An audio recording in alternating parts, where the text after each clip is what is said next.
Oh, okay, thank you. I think Sean, Tam, and Steve did a really excellent job of presenting what the IMF is doing and why it's done it. And let me say that at the outset that I wholeheartedly endorse their explanation of what they're doing. It makes sense to me, and their approach to dealing with it seems to me exactly the right one. I think the new principles and framework are very sensible. I think we know that policies in a globalized world do have large spillover effects, that countries cannot be assessed in isolation. Their policies affect everyone else, and everyone else's policies affect them. And this includes policies, domestic policies, policies that we normally think of as domestic policies, which is why I think it's important that the IMF should be able to talk about those. In terms of the external sector report that Tam presented, and which I've read in more detail, I actually completely endorse the IMF's, as far as I can tell, the assessment of the US fiscal cliff makes a lot of sense to me. I think the Euro analysis, which Tam didn't go into very much, but which I think, which is in the more detailed report, actually makes a lot of sense to me. Last year, in the first spillover report, there was some analysis of quantitative easing in the US, and I also thought, you know, they've got it right there too. So lots to like. I think turning to the external balance assessment that Steve presented, I think I totally agree. The statistical analysis needs to be done jointly over all countries to account for spillovers and sort of the global adding up and equilibrium factors. And I think what's missing from this bullet is that including countries' policies in that analysis is critically important and a big advance over what was done before, as they said. And of course, then you have to judge policies relative to where they should be and how they affect everything. So I think the external balance assessment is a good start. I mean, more than a good start, I would say. It's really the right way to go. However, I'm going to devote most of my time to a technical statistical issue that I believe has thrown off the initial EBA conclusions in an important way, as you'll see. I think this error is understandable how it came about, but correctable. I don't think it in any way invalidates the approach. It is really a technical issue that's kind of a difficult one, but it has huge implications. So the EBA analysis includes, of course, exchange rate policies, and namely through the accumulation of foreign exchange reserves, and also interacted at times with capital controls.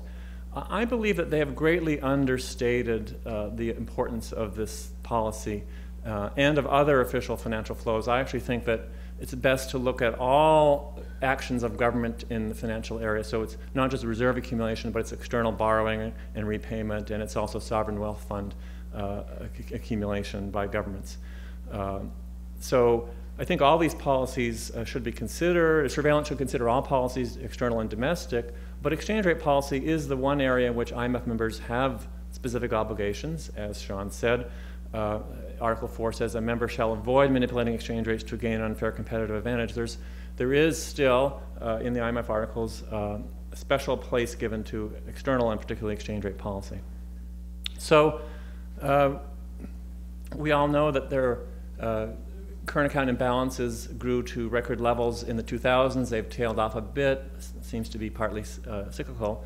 The blue line here, I think an important part of this is just one simple measure, but it's an important part of it, is emerging markets and developing economies moved from having moderate deficits to moderate to large surpluses over the past 20 years.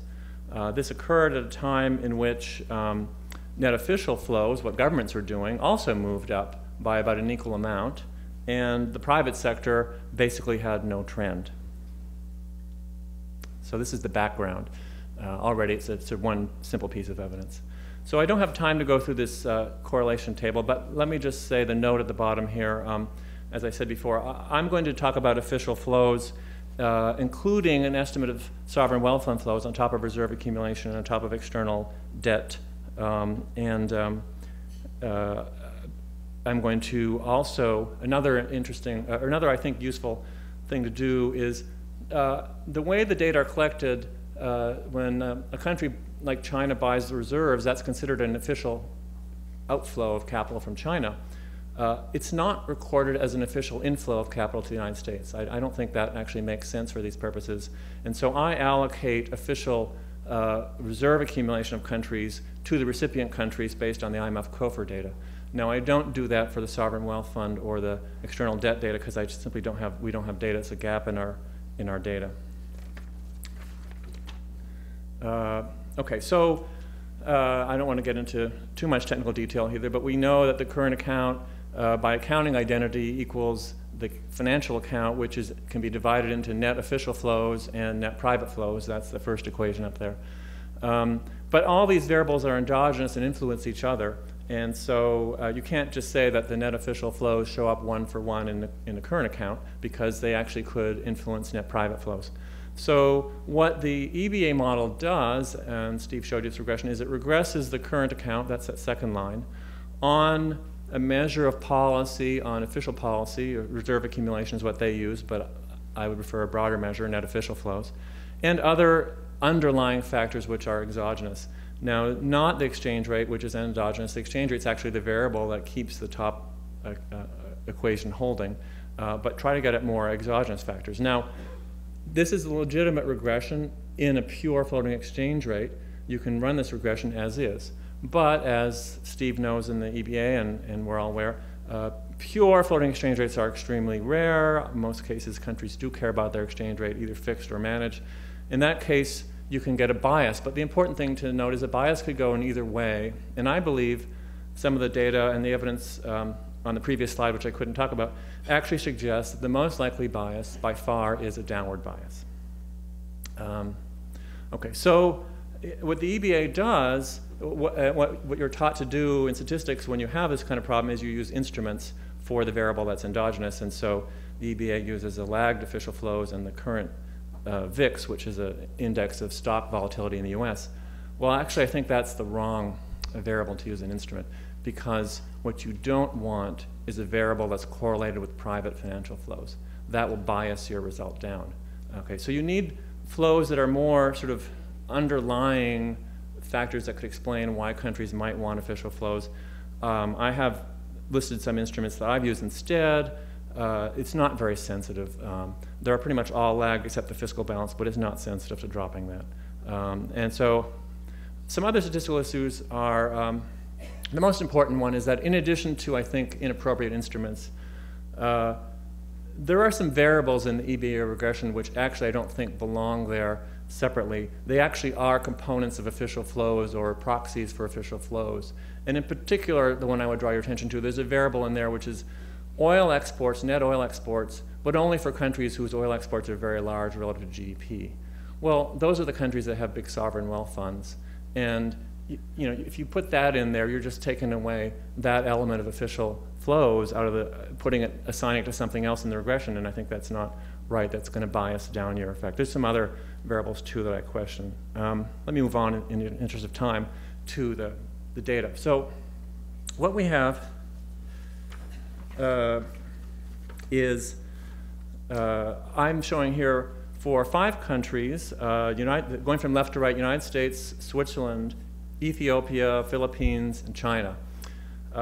I want to assure you I didn't cherry pick these countries in the following sense. USA and China are obviously the 2 biggest countries at the center of all this, so we need to include them. I then chose 3 other countries that had notable current account imbalances, and there are any number of other countries that I could have chosen that have similar pattern. It's not to say there are not some counterexamples, there always are, but I believe this is more indicative of the general pattern. So what we have here is the black bars are, in 2010, the current account balances of each of these countries. Okay, so the US had a deficit of a little over 3%. Now the blue bars are the net official flows of these countries. Now, it seems to me there's a pretty strong correlation between these two. It seems to me that that's one place you'd look if you want to think about something that was explaining these current account imbalances. The orange bars are what the EBA analysis says these blue bars are doing to the black bars. So the orange bars are how much countries' reserve accumulation is affecting their current account imbalances. And I think it's just affected by this downward bias I mentioned for the two reasons I mentioned in the past. And I think it's important. So let me show you some other ways of looking at the same data. I'm now going to switch, same black bars before, same countries. The orange bar is the same. It's the EBA's assessment. The green bars are when I use the adjusted data that I think is better, without instruments, with more countries, and a somewhat different measure of capital mobility. And I thought these would make a notable difference, and they actually don't make that much difference. They make a little difference. So that's within the EBA framework. Now, the next thing I do is I adjust the model. A lot of these variables I think are not appropriate in the right-hand side, so let's use a simple model, and let's see what that gives us. Well, when we drop some of these variables that are proxying for official flows inappropriately, then the coefficient on official flows goes up significantly. And there's a lot more work that could be done on which variable should remain and which should go, but I think this gives you a sense of how much it matters. Now, let's do the other correction. Let's use the better instrument set. And now you see that official flows have a huge effect on current account balances once you've instrumented out. So what's going on? Well, what the instruments are doing is countries like Switzerland, okay, if you had gone back a few years earlier, they would have had a big current account, not quite this big, but big, and official flows would have been close to zero, okay? Now, private flows dried up, but the Swiss refused to let the current account fall. They stepped in with massive reserve purchases, okay? So they're obviously doing that to stabilize their current account and even letting it increase. If you run that regression, however, of a stable current account on official flows and private flows that are volatilely offsetting each other, you get a zero coefficient. But in fact, of course, the official flows are precisely trying to stabilize the current account and offset the private flows. Now we can argue about how much they should do this, but clearly the reason countries are doing this is to stabilize their current account. If it wasn't having an effect, they wouldn't be doing it. And so the instruments cut through that bias and get us a more effective measure. So finally, a different way, if you don't like the instruments, is to average data over time, which smooths out some of the high-frequency fluctuation and offsetting between official flows and private flows. And in decade average data, you get a very similar answer without using the instruments. And again, it's not very sensitive. I could put a lot of the demographic and other variables back in, and it wouldn't change these results. It is somewhat sensitive to the oil variable, however. Finally, as my time runs out, I think the other element of this is how, given that official flows matter, then how much should countries be doing them? And I think the IMF analysis way overstates how much reserves countries need. I guess I don't have time to go into this, and it's not even part of this analysis that was presented. There's a background paper from last year, but I think it really doesn't look carefully enough at how countries are benefited by better monetary frameworks, by lower foreign currency debt, and I think it just seems ridiculous to me to think that $3.2 trillion of reserves for China would only be 25% above something reasonable. I think it's more like 1,000% above something reasonable. Anyway, thank you.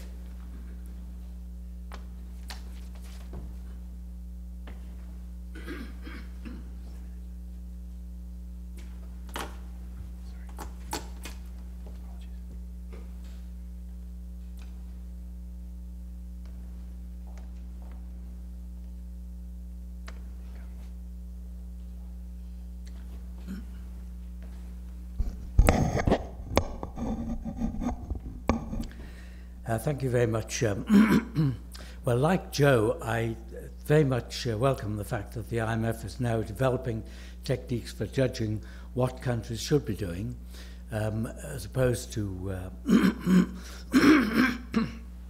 this is something which a number of us have urged over the years, and it is an essential feature of multilateral surveillance that the modelling required is inherently multilateral.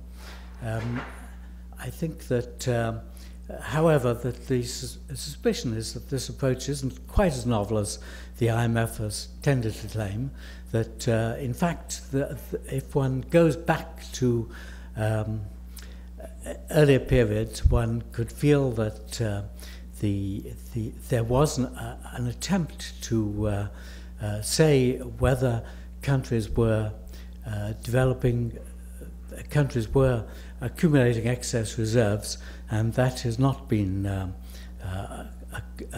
developed in the past, to the regret of some of us, and I think that very much it's appropriate that the aim that this is done now. The aim is very parallel to that of Klein and Williamson, as you noted, and therefore I'm going to make some comparisons. Also, I should remark at the beginning that I welcome the willingness to make normative assertions. I don't think one can begin to approach this subject without making normative assertions, and the question is whether they're the right ones. Differences to Klein and Williamson. Well, in the first place, it is intended to give the anti-cyclical advice, and that's the strength of which EBA is not abstracted from the cycle. It clearly is an advantage of the external the approach of the IMF, which we couldn't attempt to build into our work because it demands many more people than we have available in the Institute to work on this type of issue, and therefore we have to abstract from the cycle, whereas the EBA doesn't, and I think that's a real strength of the EBA. The determination of predicted current account to income, however, is a different matter. The EBA essentially takes a current account norm plus the impact of policy gaps. Whereas in Klein and Williamson, we do it by taking the IMF forecast as read, and then if the actual is less than 3% of GDP, we simply let it be. If the actual is greater than 3% of GDP in either direction, then we we search for the exchange rate, which reduces it to 3% of GDP, and that's an exercise which is undertaken systematically, and I think is now it's important to ask which of these is better, because they're quite different. I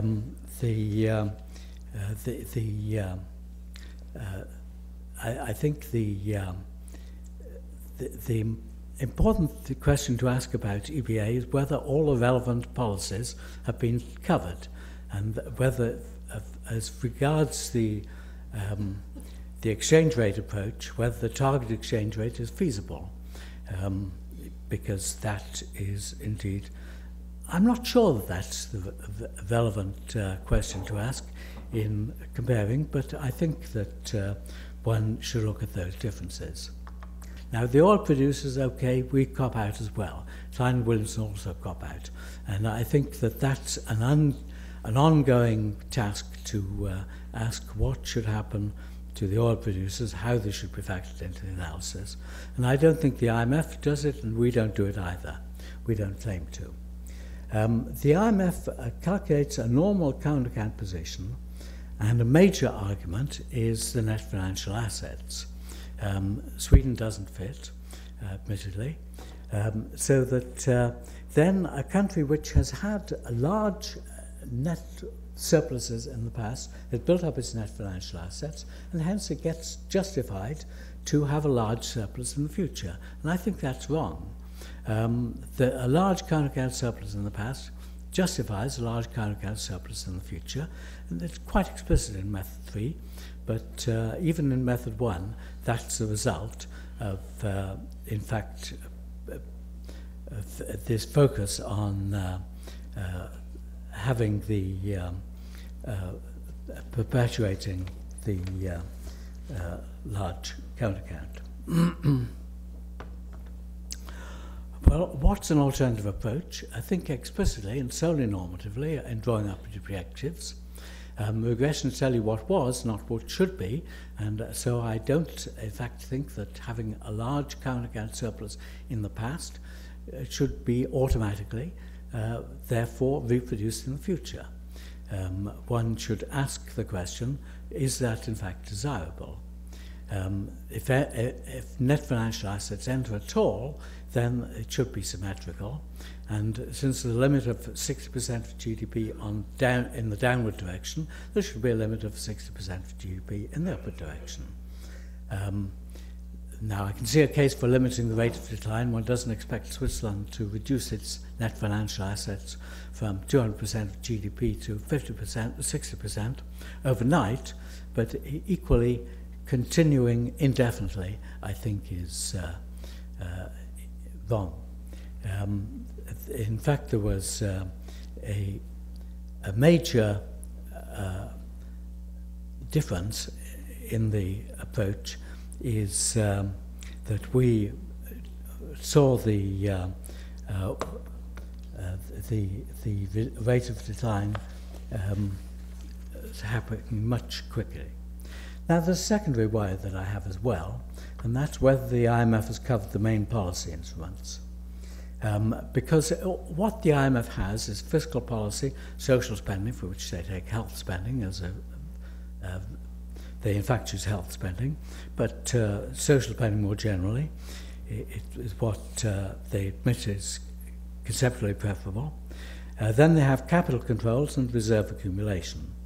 And they don't have monetary policy, however. On the justification that the interest rate is excluded because it follows a Taylor rule.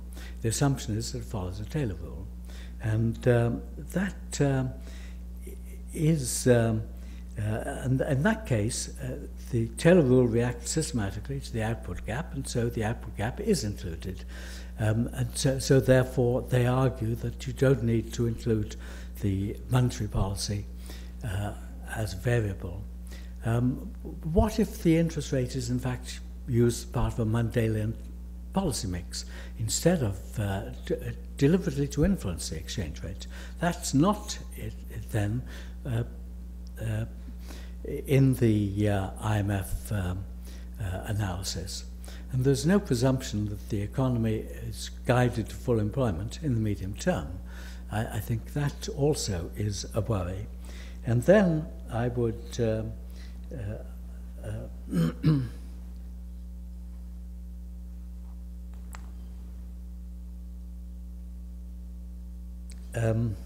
they also assume that the global capital market swings should be reflected in the current account.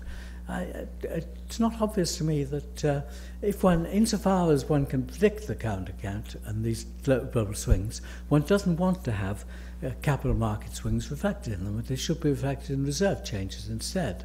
And that also is a big worry about the IMF approach.